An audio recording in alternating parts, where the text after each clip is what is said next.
মুখ্যমন্ত্রী হওয়ার পর প্রথমবার নন্দীগ্রামে আসেন শুভেন্দু অধিকারী। রাত 8:40 তিনি নন্দীগ্রাম বিধানসভার রেয়াপাড়া দলীয় কার্যালয়ে পৌঁছন। এখানে শুভেন্দু অধিকারী সহ পূর্ব মেদিনীপুর জেলার একাধিক নির্বাচিত বিজেপি বিধায়ক উপস্থিত ছিলেন। পরে জেলাশাসক ও পূর্ব মেদিনীপুর জেলার অতিরিক্ত জেলাশাসক আসেন। সেখানে মুখ্যমন্ত্রী শুভেন্দু অধিকারী বৈঠক করেন। এই বৈঠকে পূর্ব মেদিনীপুর জেলার উন্নয়ন নিয়ে আলোচনা করা হয় বলে জানা যায়।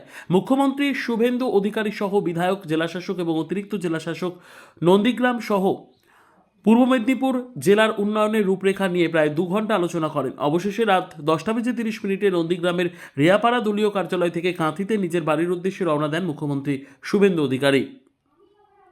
ভয় আউট, ভরসাহীন যে প্রতিশ্রুতি নিয়ে আমাদের আশা, সেটাকে একদম পুরোপুরি কার্যকর করতে হবে। সবাইকে মাঠে থাকতে হবে মানুষের উন্নয়নের জন্য। একদম এলাকায় সম্পূর্ণরূপে শান্তি শৃঙ্খলা বজায় রেখে একদম কারোর চোখের জল পড়বে না, কোথাও কোনো রকম আমাদের খারাপ কিছু ঘটনা ঘটবে না, এমন একটা বাতাবরণ তৈরি করতে হবে। সবাই যেন মানুষ আমাদের সঙ্গে থাকে, ভরসা আমাদের কাছ থেকে পায়, সেই প্রতিশ্রুতিবদ্ধ থেকে আমাদের একদম বুথ স্তর পর্যন্ত কাজ করতে হবে। সংগঠনকে বসে থাকার দিন নয়। আমরা জিতে গেছি মানে সব পেয়ে গেছি এমনটা নয়, আমাদের আরো বেশি করে মানুষের কাছে পৌঁছতে হবে। আর সে ব্যাপারে আমাদের উন্নয়নমূলক কাজের কথা বলা হয়েছে বারে বারে। আমরা তো সত্যি কথা বলতে কি 5 বছর আমরা বিরোধী পক্ষে ছিলাম, এখন শাসক দলে এসেছি। আমরা আসার পরে অনেক কাজ আমরা জানতে পারিনি, অনেকে ডাক পাইনি। তার জন্য কি কি কাজ এখনো পেন্ডিং আছে বা যেগুলো আমাদের আশু করতে হবে। আর কিছুদিন পরে, ধরো কিছুদিন পরেও আমরা যে কাজগুলো করব সেগুলো নিয়ে ভাবনা চিন্তা, কিন্তু আগে যে কাজগুলো করব সেগুলো নিয়ে বেশি করে জোর দিতে বললেন। এই আমাদের ডিএম সাহেবকে বললেন যে আপনারা একটু কাজের ওনাদেরকে দেখিয়ে দিন কিভাবে কাজ হবে, কোনখানে কোন কাজটা আগে হবে, বা কিছু প্ল্যান নিন আমাদের কাছ থেকে, প্ল্যান গুলো নিতে বললেন।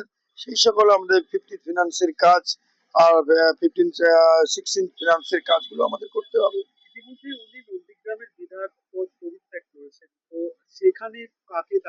না, এ ব্যাপারে কোনো রকম কিছু আলোচনা হয়নি।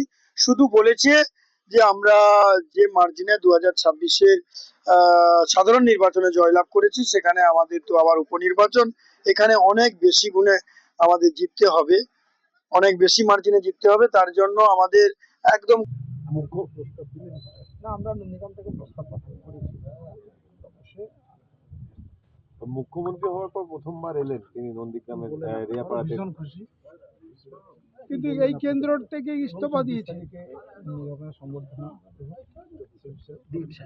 মেঘনাথ দা উনি এই কেন্দ্র থেকে ছেড়ে দিলেন কেন্দ্রটা। আপনার নন্দীগ্রাম তিনি আপন জায়গা, নন্দীগ্রামের জায়গা তিনি নন্দীগ্রামই আছেন, উনি নন্দীগ্রামকে কখনো ভুলবেন। প্রার্থী দ্বারা কি আপনার নামও আছে? না না, দল এমনি কি বললেন যে উপনির্বাচনে সবাইকে একসঙ্গে ঝাঁপিয়ে পড়তে হবে। শেখ রতনের রিপোর্ট, পিবি নিউজ।